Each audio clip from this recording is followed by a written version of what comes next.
after this personal encounter you've had with others, we're going to look at the surprise and wonder and mystery and sometimes the shock and horror of the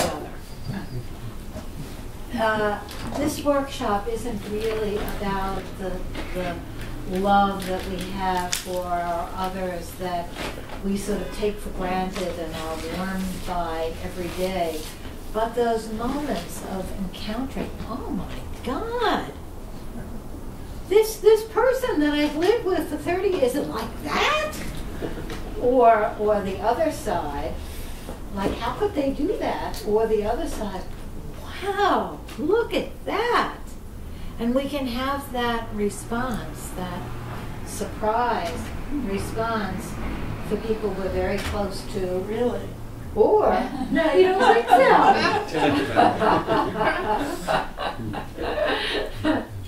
Well, we'll have to see if we can find that in you. I don't know.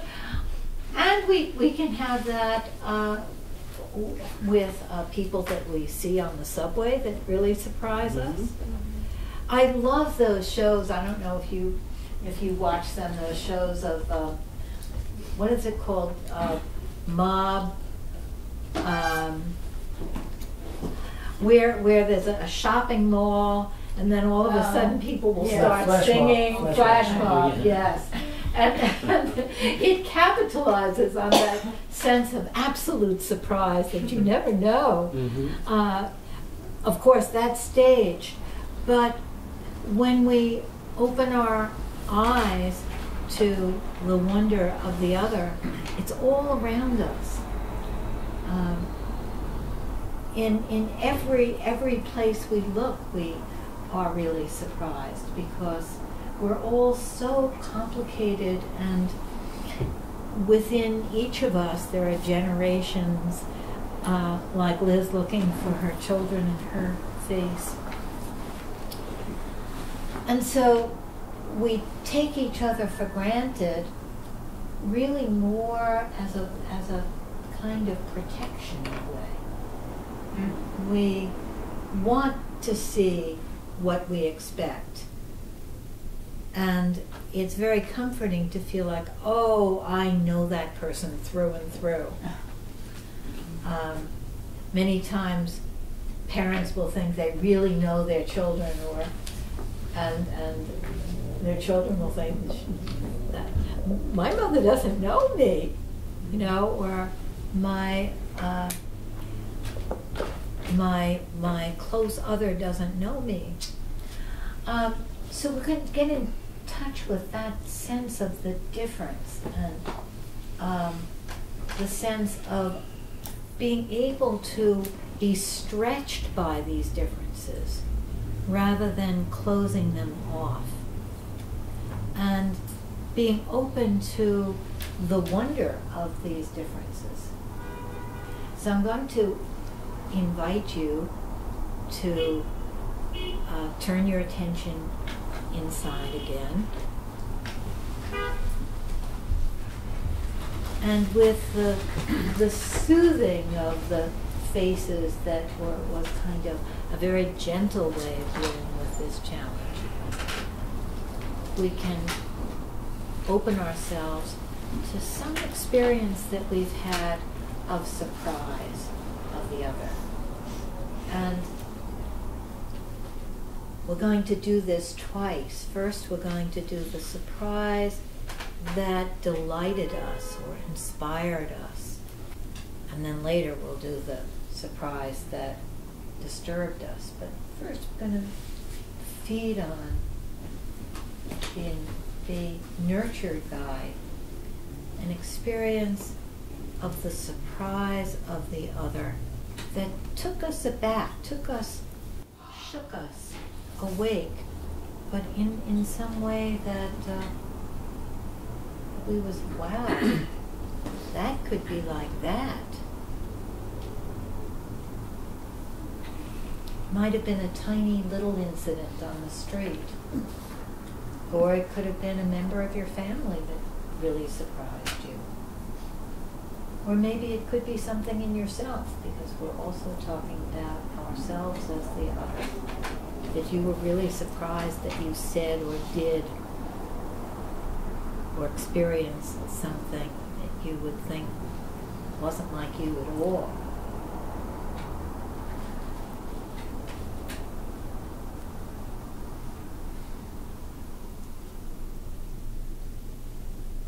Maybe a few breaths will help you to relax into this reverie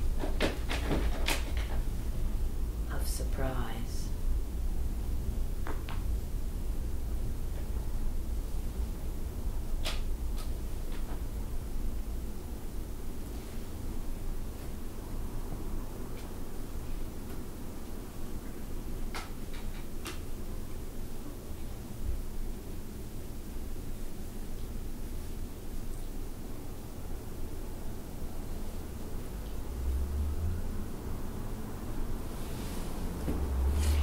When you find such an incident, you can ask, what was it about that shook me up, that took me aback, that delighted me, maybe that made me smile, maybe that made me reflect in a different way. Broke open my expectancies, my habitual way of seeing, my assumptions.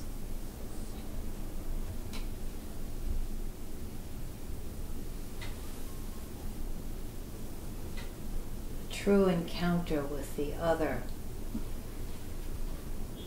bursts open our assumptions and makes us reevaluate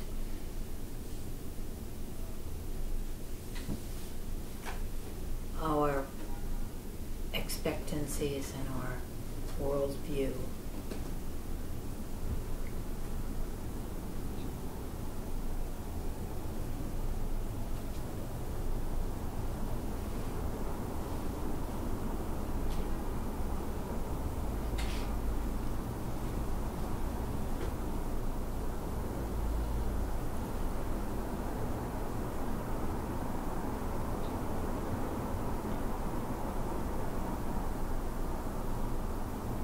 There might be a word or a couple of words that would be a name for this incident that you can give it. And focusing a name helps to bring something closer to us.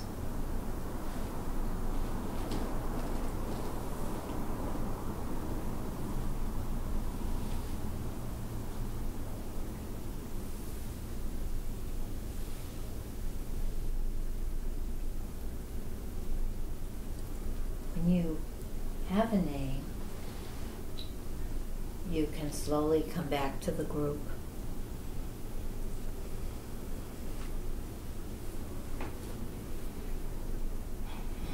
And when you're ready, just look around the room as a way of making contact with the others here.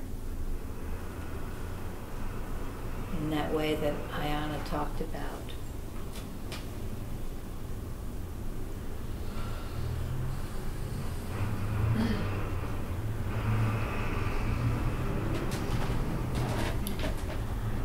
I'm going to ask just a few people, a couple of people to share, and then I'm going to invite you to turn to the person to your right and share with that one other person so that everybody gets a chance to share their experience. But let's have a few people share in the group first. Did anybody feel like, oh, there was nothing that I can think of that was surprising? Did you think that?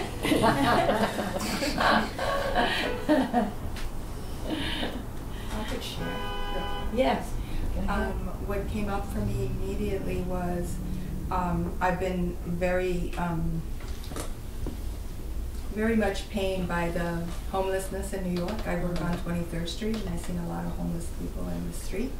But the other day, a young woman, and many of them have mental health issues, and you can see it, but a woman was sitting in her regular spot, and two people came that do hair cutting and started washing her hair and then cut it, and she was so happy that she had a clean face and that she had clean hair, and she kept on touching it, and I was moved to tears because I felt, you know, if we could all give such love like that, there would be no poverty, no war, and you know, just to give that way. Oh, that is such a beautiful story. And did that challenge your assumptions in some way? Did it reframe something for you? Yeah, it reframed that I was in a lot of pain every time I saw someone in the street, and it still doesn't take away the fact that that's bothering me, but the loving kindness that I saw, that there are people doing things. And then it did change it for me, because I created a document to give to the homeless people on all the shelters in the city and all the places they could go eat. What a wonderful thing to do. And then I ended up buying food for a dog, because they all have a dog. And the dogs look healthy because they'll take care of their dogs. But, you know, I didn't want to feel like I was just feeding the dogs, so I wanted to give them something too. And every day I'm thinking of things to do. That is just wonderful. Wow, I feel so inspired by that. I think inspired always has a feeling of surprise about it when you're inspired, doesn't it? It's always comes in a new way to you. Anybody else? A number of years ago, I was running a training that was 4 days, and there was a gentleman in the training that was very quiet, very shy. He was poorly dressed. He was engaged, and slowly I could feel him circling around me. And by the second day, he asked if he could take me and some of my staff out to lunch. And I usually don't do that and so on, and I was concerned, but something in me said this was important for him. So I gathered my staff and I said, look, the request has been made. Tomorrow we'll go out to lunch. I'm not sure if he has very much money or anything else, so please be appropriate in what you order, etc., etc. And I was thinking, oh, okay, but you know, it's going to be a long lunch. Well, lunchtime came, and appeared the biggest chauffeur-driven limousine I had seen in a long time. We were taken to a very elegant restaurant, and just the fact that we responded to him and came with him, it turned out he spoke 6 languages, he had 3 or 4 businesses, he was an absolutely intriguing human being. And the word that came to me as I reviewed it this time was amazing what's inside each and every person that we don't experience. And just total amazement as he began in a totally humble way to open up, because my feeling was something in me heard him and saw him. Yes, yes. And we went to lunch. And just that, and then suddenly there was and I still see him online. This is maybe 10 years ago, and I'll get a little note from him and so on around that connection. But he is an amazing human being, and it reminds me always that you cannot judge a book by its cover. That we are amazing. Yes. And when you least expect it, It's right there. Absolutely, this unfathomable, hidden in plain sight. Yeah. And you took the chance to open yourself up to him, and there was this big, amazing. This is really a very loving, lovely, accomplished human being.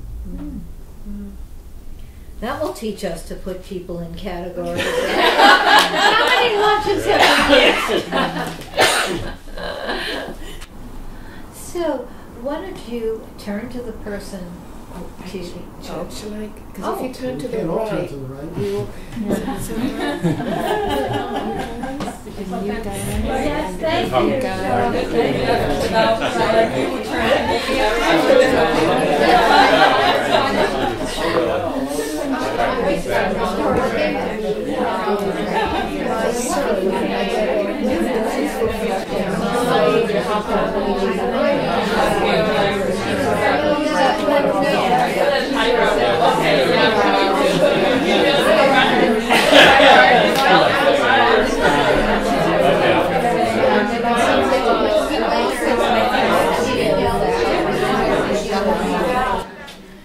I love the energy in the room. It's a shame to stop.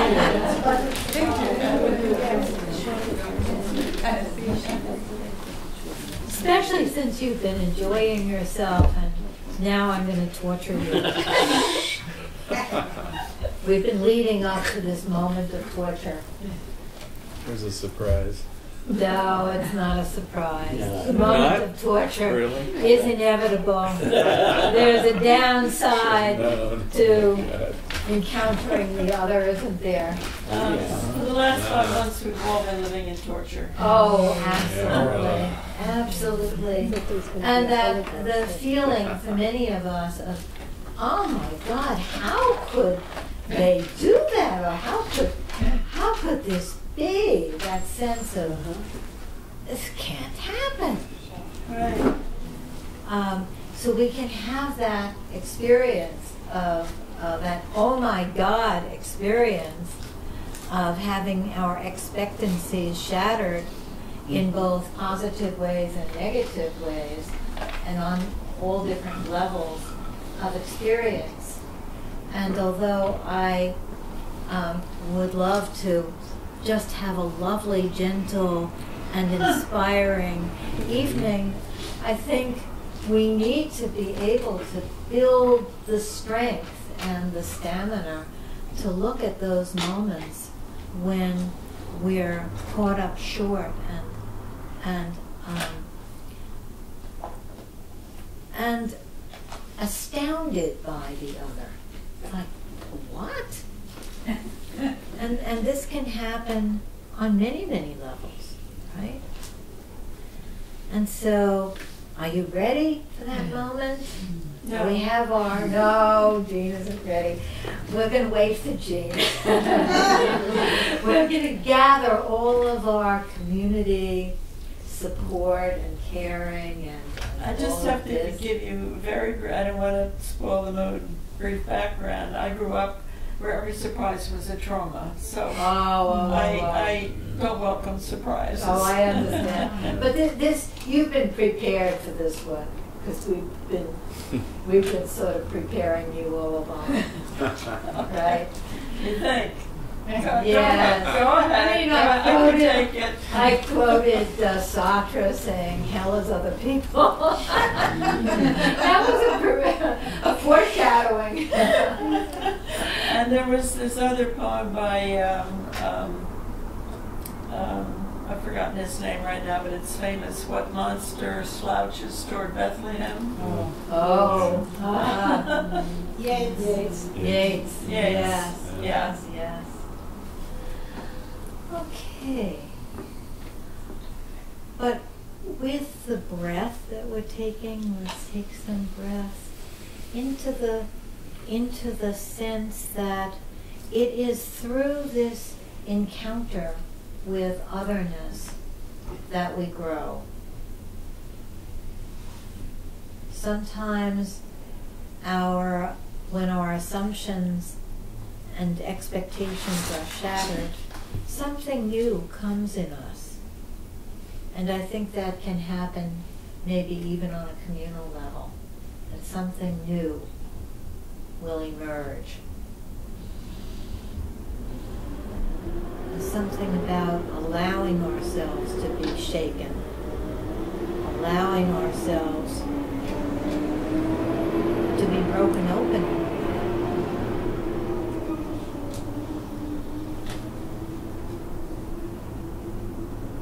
When we were preparing this, Charlotte reminded me, well, we shouldn't tell them to think of their worst experiences of being shattered by the other, or else we're going to have a traumatized group and not enough time to heal everybody. So we would invite you not to think of the worst times in your life when you were surprised by the other, but something recent, something, the 10-pound weight rather than the 50-pound weight, as Stephen Levine says.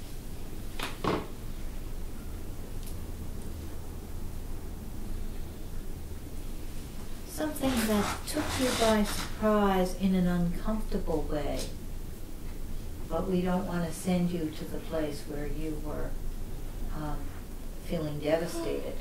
Right? And of course, we all have those experiences too. So let's breathe into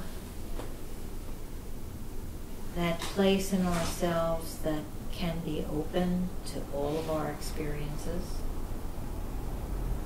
and to be curious about what will come if we invite a difficult surprise of the other to emerge. Something we didn't expect that made us uncomfortable.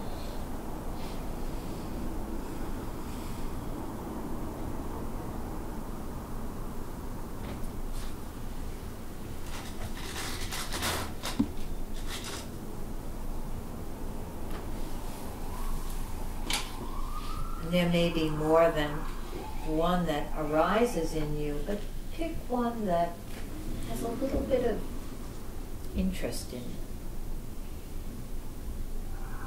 Like, oh, I'm surprised I thought of that.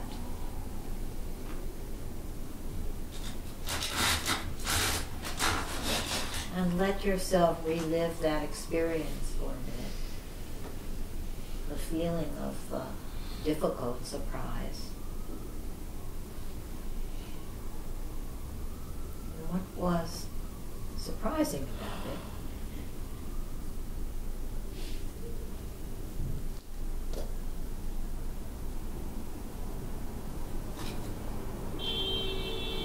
Never expected that person to say that, or that person to act that way, or this thing to happen.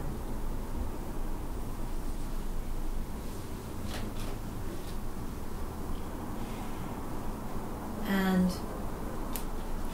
find a name for this incident. So we have a name for the first and a name for the second.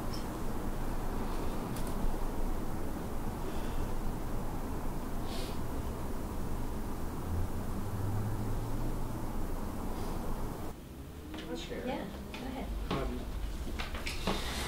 I had been involved in a project in Mexico and discovered that myself, the students who'd come from all throughout Central America, had been betrayed and cheated by the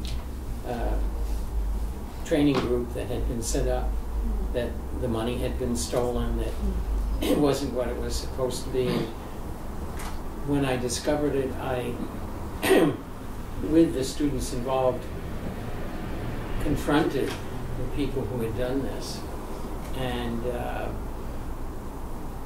we spent like 10 hours with them captive processing it. And then at the very end of it, after all was done and there was a real release for everybody,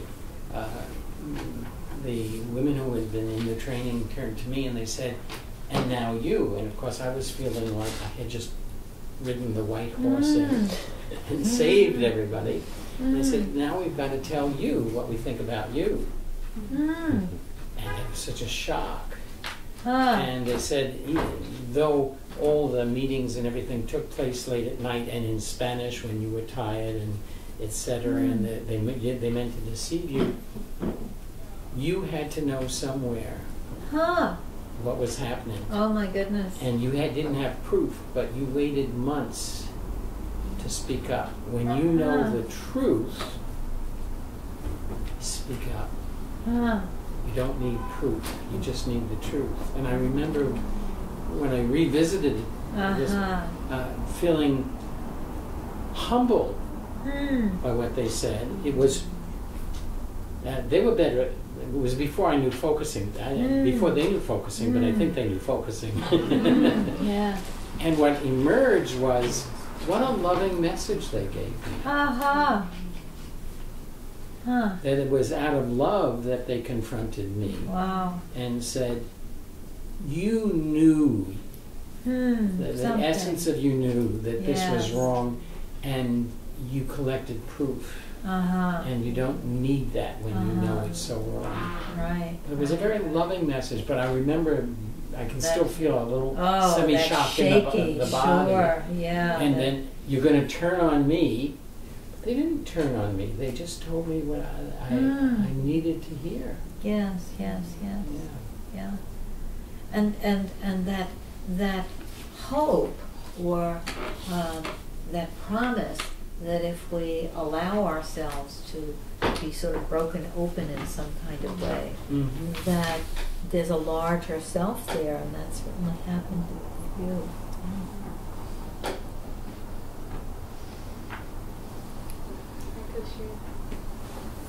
Oh, do I ask you? Go ahead, Ginger. So,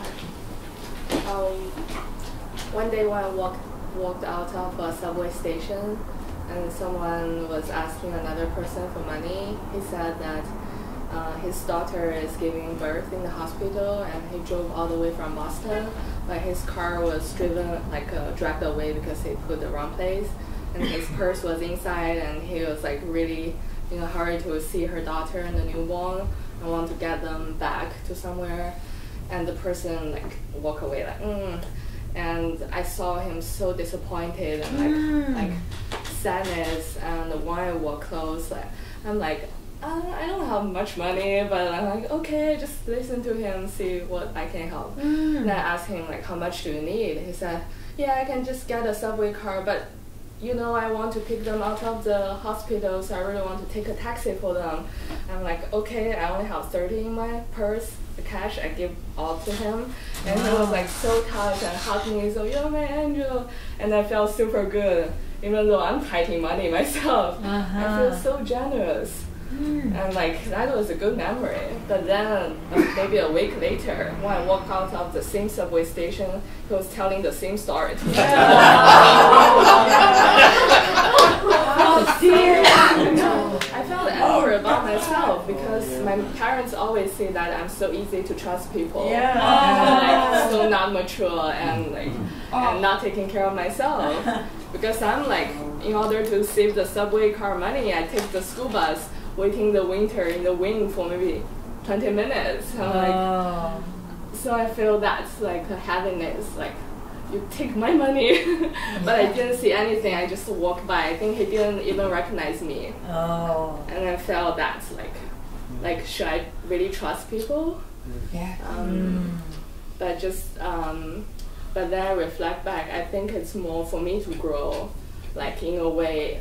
When I heard him, I hear something, I'm suspicious, but I kind of somehow push myself to trust, not listen to part of myself that giving me the warning message. And when I offered the money, I didn't check myself. I think part of myself is not so comfortable giving all of my money out. So I think after I learned focusing, I see that I can use felt sense to sense in that situation and really stop and do things like you know, more like listen to my whole, not just listen to parts. Yes. So it's a really good lesson for me. Yeah. Can you just speak to this a little? Yeah, sure. I think it was obvious to many of us that this was a scam when you were trusting him. Nevertheless, trust is a wonderful quality. I got involved with writing a book with somebody, and it was such a disaster. But I took a chance on it, and I said I would rather suffer from trusting too much than trusting too little. Yes. Yes. I think of what a colleague of ours, Doris Brothers, wrote a book about trust is the glue that holds the self together. It's that trust that is the glue that of cohesiveness. But then you also learn to trust a different part of yourself. It wasn't to learn not to trust, but to trust another part. Yeah. Anybody else? Can I share Yeah, something? please. It's almost related. So I was in Puerto Rico, and it wasn't any, well, it was something somebody did, but I didn't know the doer. So I went to get money, and luckily I didn't take out a lot from the ATM. I only take, when I'm traveling, a little bit. So if I lose it, I don't lose a lot. So I took out 40, put it in my wallet, and I must have been doing 2 or 3 things. I left the wallet, and the person behind me, I don't know if that person took it. So I was very furious about losing. Now I lost my credit card, I lost, everything was taken away, like my identity. I felt like I had been stripped of everything. So now I'm on vacation, having to call and cancel everything. And for a moment I panicked, and then I said to myself, well, let me bless the wallet and whoever took the $40, maybe they needed the $40, and let me send that, let me take my rage and kind of transform it to a blessing. And can you believe a month later they sent me the wallet? Wow. The whole wallet with all the credit cards, my license, all my ID, not the money. Of course, by that time you'd replaced them all, but still, it was a lovely experience. Right. So you know, I was thinking of that sense of, I mean, it was my fault for being in a rush and leaving the wallet where I left it. It was like not the person that stole it's fault, but I felt stripped of something. But then I was very upset. Like when you have a car accident and you know you could have turned left and avoided it, and I kept on ruminating, and then I got over it. But you know, when I got when I got this packet, and it was my wallet, I took pictures and I put it on Facebook to show people that sometimes you can get back what you lost. And it was like, I got something back. In a way, it was like what you said. I felt a little bit of trust again. Yes, yes. You regained your trust. Yes, right. Like I had lost it, anger, blessing, gratitude, you know. So sometimes some things happen and we feel somehow stripped, but maybe the person needed it. You know, the person needed the $40 then. Just like he may have needed, even though he was a scammer. Some people need money. Some people ask for money. Some people lie about what they need. Some people steal wallets. I mean, there's so many kind of ways that we could do it. But yeah, I did regain my sense of trust in the world that things like this can happen and you can get something back.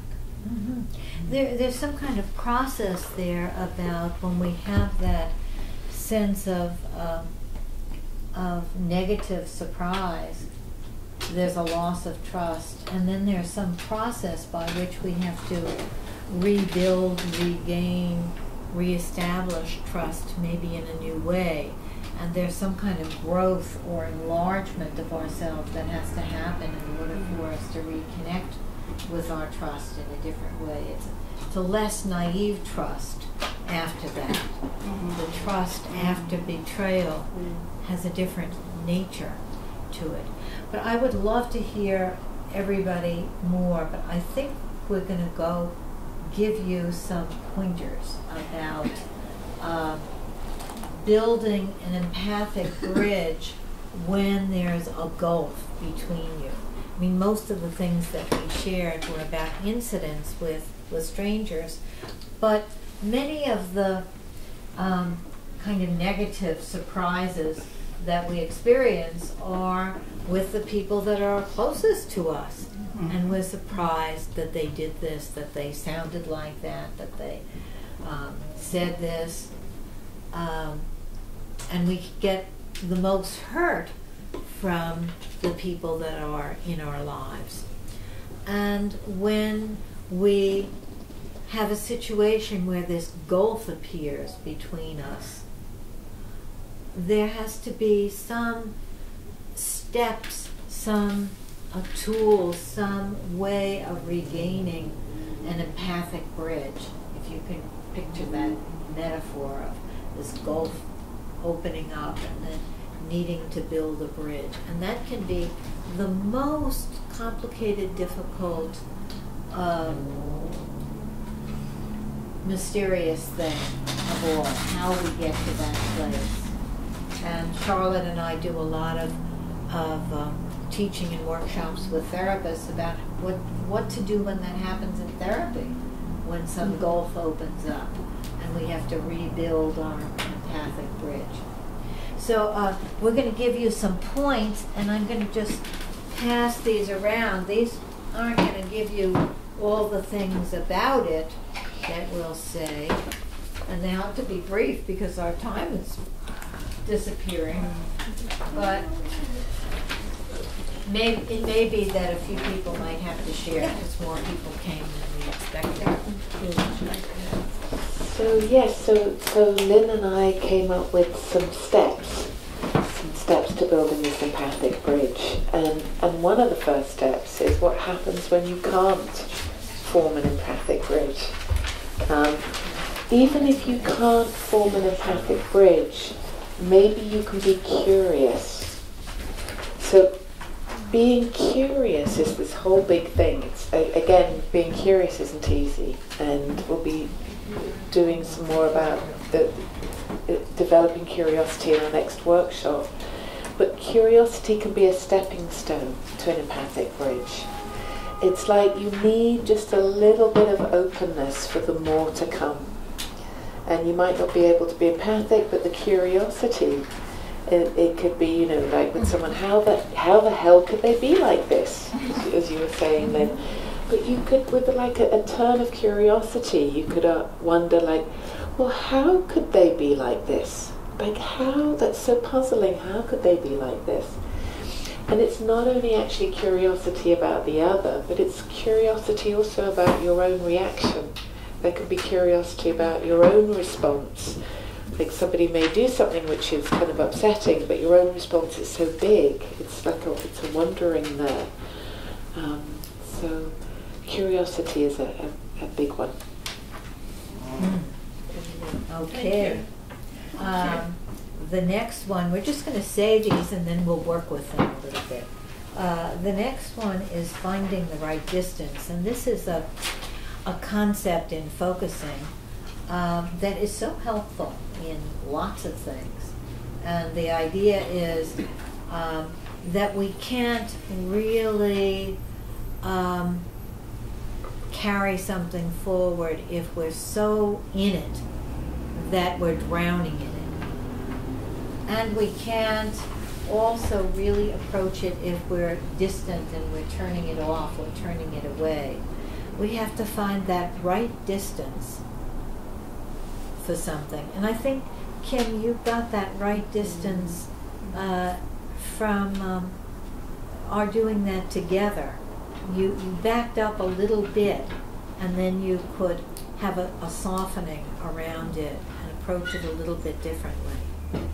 We can develop a felt sense of that right distance, whether we're too in it or too far from it, and learn how to just shift our attention a little bit.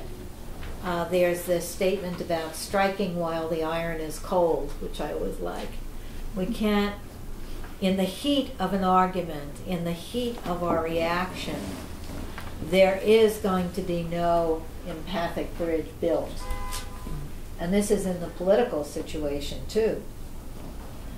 We have to find the right place and time in ourselves when we can begin to be curious, as Charlie put it. So our step number 3 is instead of reacting, responding. So in responding rather than reacting, it's how do we carry something forward? And this is quite a complex thing. But it's with the curiosity and the getting the right distance. It's then, well, what does this do to me? Like, what response is there inside about this whole thing? And then it's making it a something. Instead of that being a whole, taking up the whole of me, instead of just doing a default into categorizing. I mean, it's like so natural just to say, oh, this is bad, this is terrible, this person's terrible. But instead of going there, to being curious about this reaction we have inside, and then finding, as we did earlier, finding maybe words and images, oh, like, what is this? What is this something? You make it a something that you keep company. And then in that keeping it company, you're wondering what needs to come next. Like, how does this something that's there, how does that need to move? What does it need? And just so instead of assuming that, of course, anyone would hate this person, it's bringing that curiosity. And it's like, how can you love yourself if you're hating another? You know, so it's bringing this curiosity, and in that it's acknowledging the one interaction that we are. So instead of it being a me against that other person, me against you, or them against us, it's an usness. It's acknowledging that this is an usness. That the mystery of the self and the mystery of the other is actually a mystery of usness. And I'd just like to share something very briefly. I had an experience of this today. I was triggered by a family member, and I had a really strong reaction. And I was kind of thinking about tonight. I thought, oh, this is an ideal time to put this into action. And it was really strong, my reaction. And so as I kept that company, I just like, well, what is that whole thing? And it felt like it was taking up all of me. And it felt like a wound. And it felt almost like, the fable of the thorn in the lion's paw. So as I stayed with that and I was able to make it a something, just keeping that sense of pain and wound company, what came was a whole something about a traumatized aspect of myself, as a traumatized child. And as I kept that company, I'm not going to go into all the details, so I'll be here for a long time, it was very vivid, but as I kept that company, what came for me was, oh, the reason this is hurting so much is because I'm taking responsibility. Like, it's not only that this person has done something to upset me, I feel I have to take responsibility for the whole thing. I've got to make it all better. That's why I'm so upset. I'm this traumatized child trying to make everything better.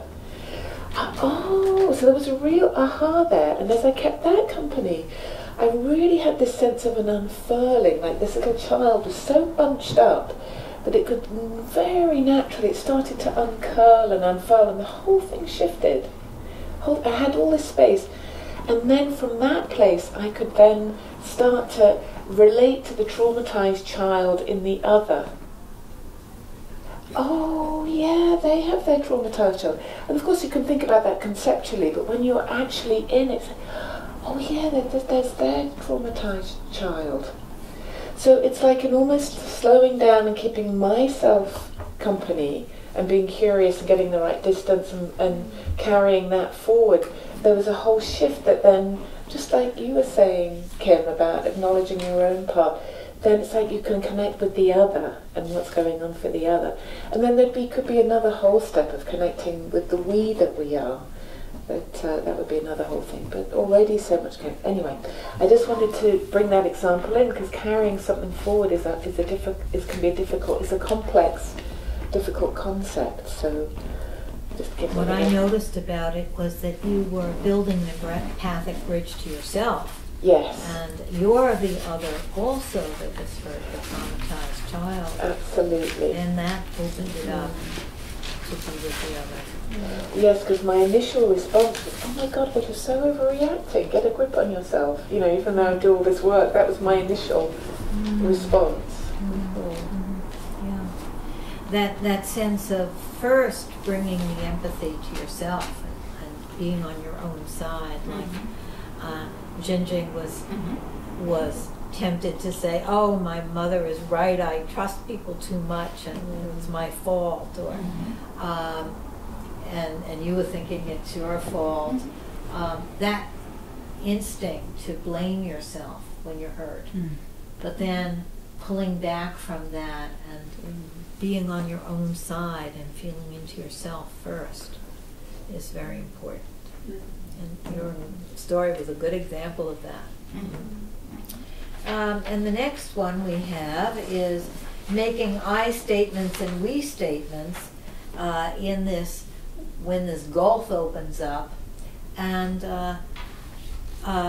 if we're thinking about a dialogue, and I think everybody knows this, that when you say, oh, you did this, and you're like this, and you're, that it doesn't do any good.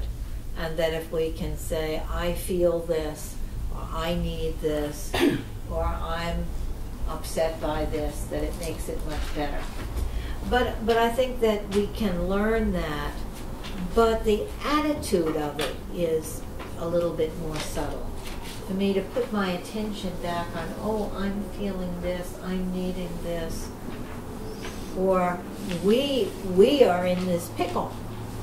I always love the example that Gene Genlin uses of being in an impasse with his client and saying to the client, we're like this right now. And there's something that I love about that, because it acknowledges the bumping up against each other, but in such a simple way that makes an us. We are like this right now. And there's something that relaxes in that. Okay. Number 5. Number 5, taking people out of boxes, a judgment-free zone.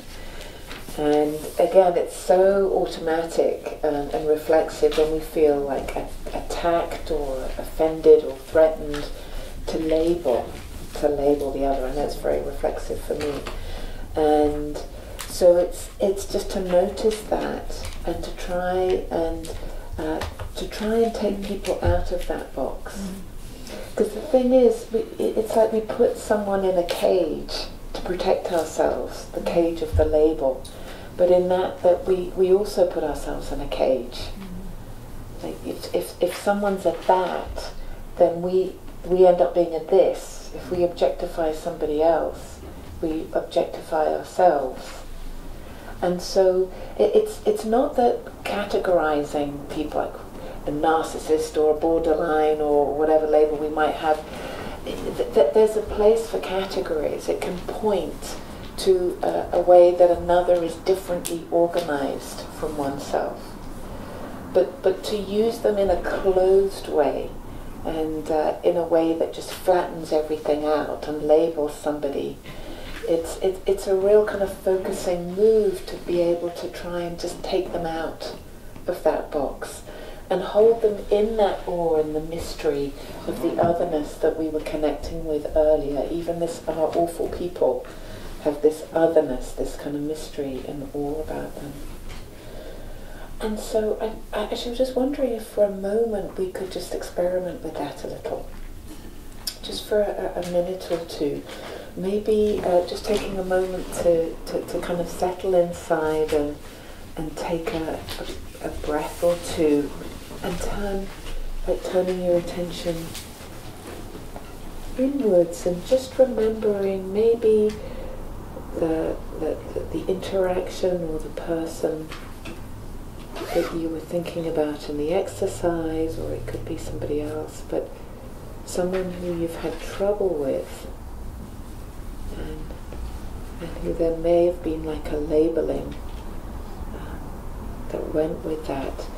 Just for a moment, just experiment with how would it be to take them out of that box, to take them out of that category of that being that person, being that kind of person. Taking them out of that box and just feeling this kind of bigness and mystery of who they are. That curiosity of, how could they do that? How come? Just noticing how that is.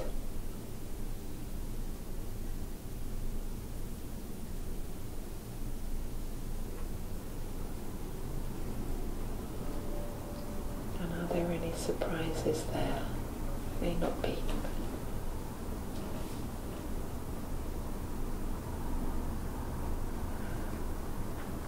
And then just coming back when you're ready.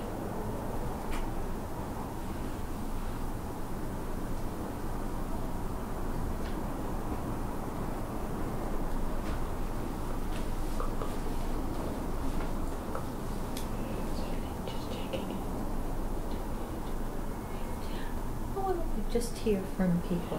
We were planning to do a little demonstration of how these tools could help in stuck interactions, but we don't have enough time to do that. Maybe the next workshop will promise you that we'll do a demonstration of how some of these tools can help, and we'll do it all together, not just Charlotte and I, but we'll all together figure out what way could this thing be, an empathic bridge be built. But maybe for now, just let's share what came to you in this idea of taking people out of the boxes, out of the categories. Many people will say, many of you might thought, but that person is such and such. It is a basket of deplorables. Wow! Nobody could argue with that. But this is all also assuming that we put them in the box in the first place, which maybe we haven't. Well, we tend to find a way of understanding and putting a person at a distance by finding the category that we put them in.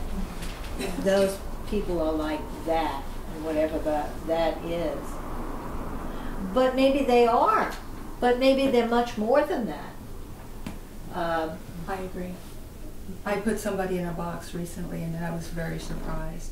That they were more than that. Oh my God! Not only did I put the person in the box, and I colluded with other people that like to put these particular people in a box, and then we were all like together, like, yeah, that's how they are, So it was a student, and the students tend to.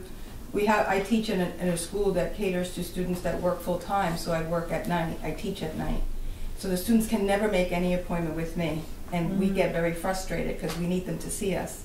In order to move them along, be it graduation, whatever. So she needed to give me her application. If not, she's not going to graduate. And she's like, I can't go. I have a child. I don't have babysitting. She gave me all these excuses, and I was like, bull, bull, bull. So then I was frustrated with her. I sent her a text, and I said, you're graduating, and it's going to be a pity that I've never met you. Because I have so many resources, and I could be so helpful to you in the future. But she hasn't connected, so I'm never going to give her a reference like that. So she made the effort and came to see me yesterday. And I almost cried, because she has a little baby. The partner left her, and her only support, her mother, died 6 months ago. And she didn't tell me that right away. She just felt comfortable that I wasn't angry. I didn't look like an angry person because she'd never seen me, So I just treated her with a lot of compassion. I don't know her story.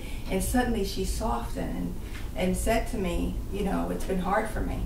And then boom, about the baby, boom, the husband doesn't want to see the baby, doesn't want to help her out. She forces him to see him because she needs help to come to school. Then boom, her mom, and oh my, you know, suddenly it was like you know, I don't tend to put people in boxes, but I did. And I learned that it's better not to, you know, it's like, you know, that people are walking around with many sorrows. That's true. Yes, that was a wonderful recognition. But you know, I think that we can't help it. I think that we all. That's the way that's the way our minds work. That we think in terms of categories and this kind of person and that kind of person,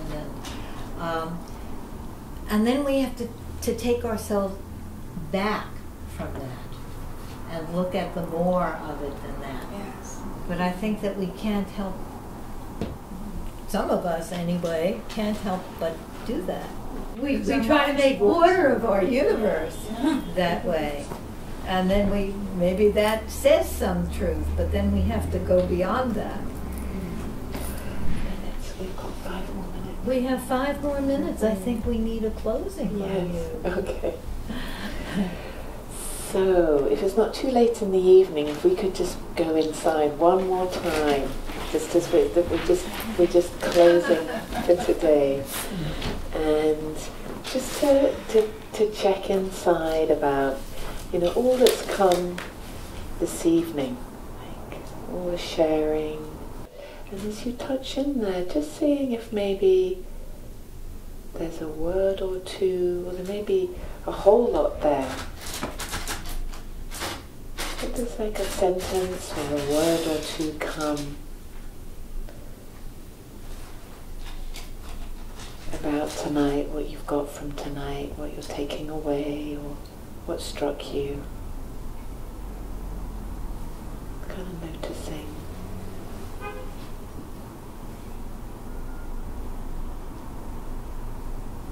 What comes to the foreground.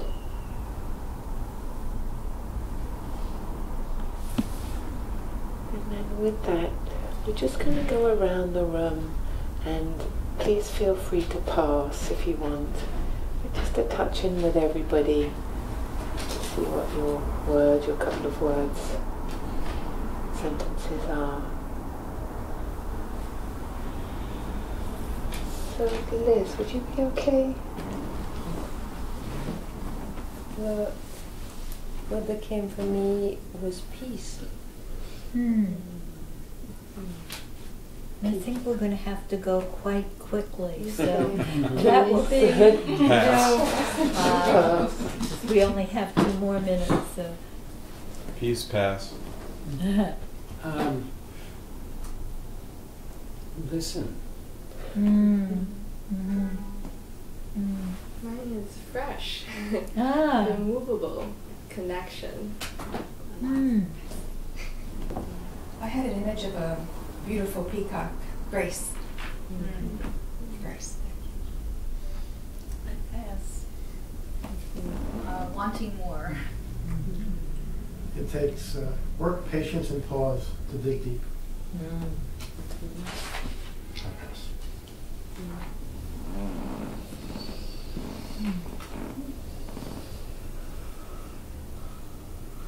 Thank you.